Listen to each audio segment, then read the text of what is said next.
sarili na gumawa ng banig. Mura lang daw ang benta dito. Swerte na ang mga 500 piso kada buwan. Sa lagay na yun, araw at Parang gabi pa siyang punong-puno to ah. nagtatrabaho. Paano po makakatulong sa inyo ang kuryente? Ano yung gano'n sa puntahe ko ito? Bakit po kahit gabi nagtatrabaho kayo, hindi po ba mahirap magtrabaho pag madilim? Hindi, ano pala? Yung radyo, kahapon Mula anong oras kayo nagsisimula, tapos anong oras po kayo natatapos sa pagtrabaho, sa paggawa ng banig? Nagpupula ng blog, nagbubukat, naman.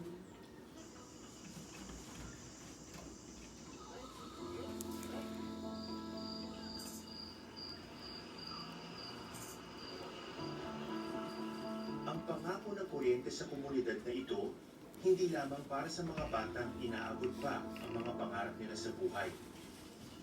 Para rin ito sa mga mas nakatatanda na gusto nang makaranas ng konting ginhawa.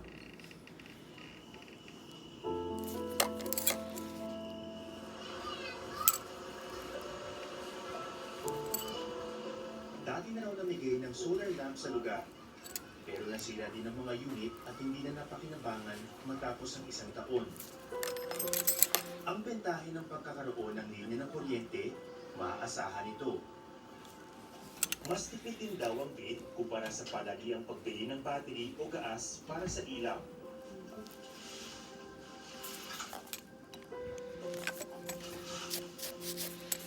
Pero magkaroon man ng kuryente, hindi pa rin garantisado ang pag-angat ng buhay ng mga taga dito. Kahit magtayo ka ng linya ng kuryente, kahit palibre yung house wiring, pero kailangan magbayad dahil sa electric cooperative. Kailangan na bayaran yung source ng kuryente. Kasi ang electric cooperative, linya lang eh. Distributor lang siya ng kuryente. Ngayon, pag bill, walang pambayad yun, puputulan mo pa rin. So, sayang pa rin yung electrification. So, kailangan i-address yung problemang poverty incidents. So sabay-sabay po dapat yung programa, hindi lamang basta nagtayo ka na ng poste ng kuryente. Solve na, magkakaroon na ng development. Tama ka. Kaya kailangan na i-convergence yung services ng gobyerno. Hindi lang electrification, dapat siguro social services, economic services. Kahit marami pang pagsubok ang naghihintay sa kanila, masaya pa rin ang lahat sa okasyong ito. Ilang sandali na lamang, matutupad na ang isang simpleng pangarap, ang magkaroon ng kuryente.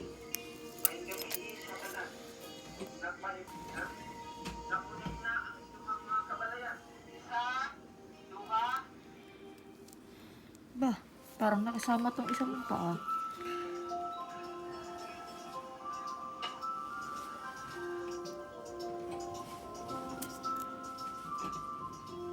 Sa wakas, dumating na ang araw na inabangan ng 50 taon. Nakatayo na ang mga poste, nakalatag ang mga kawad, at nakalisto ng mga switch at bumbilya. Konting hintay na lang. Para kay Clyden, hindi lamang liwanag ang handog ng proyekto. Tila binuksan din ito ang kanyang mga mata sa mga posibilidad ng buhay sa labas ng kanyang maliit na mundo. Anong nararamdaman mo? Masaya. Bakit ka masaya? Ito lang talaga ang ano, lalim. Sa gabi ng sa Rosalina. Kung nagpalit at tindahan din ang lahat ng kalalas na naman kuryente. Ano yung mga bagay na inaabangan mo? Excited ka? Ngayon na magkakaroon na kayo ng kuryente. Bang ingay naman ang screen na yun. Bakit pili yung gusto mo mapanood? Gusto ko na para makakita ko isa na nahitabo sa ubang lugar.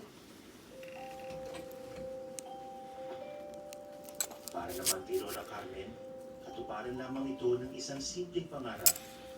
Ang lalong mapapusaya ang pangangalaga sa kanyang mga apo. Excited na po ba kayo? Pero, Ano po ang plano niyong gawin pag Napasalamat. dito yung exam? Ginawa ng mga amigaw.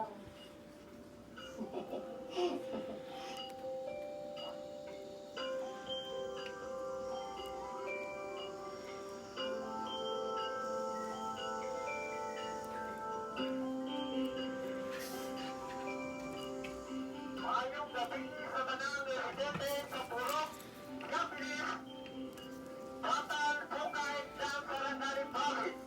Ay wala sa tanan, na ang linya sa kuryente sa umahan ng budget sa inyong balay.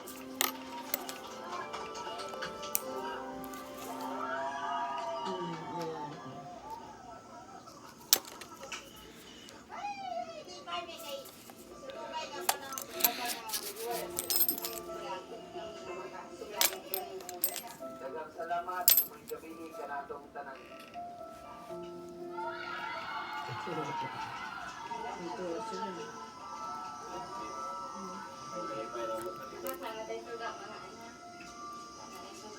Ikaw na lang din. Ikaw ang sari, na lang. Napaka isa. Excited na ka, dong. Dong. Ako, tanawa mo, okay. Tanawa. Sige, doha mo, pwede. Ikaw kayo din, ikaw. 1, 2, okay, 3. Ikaw, kayo din. Oh, tanaw sa diha. Oh, ay dong, maipay ka. Sige ka, Nay. Ikaw, Nay. Oh, tanaw kayo sa suga, Nay. Oh,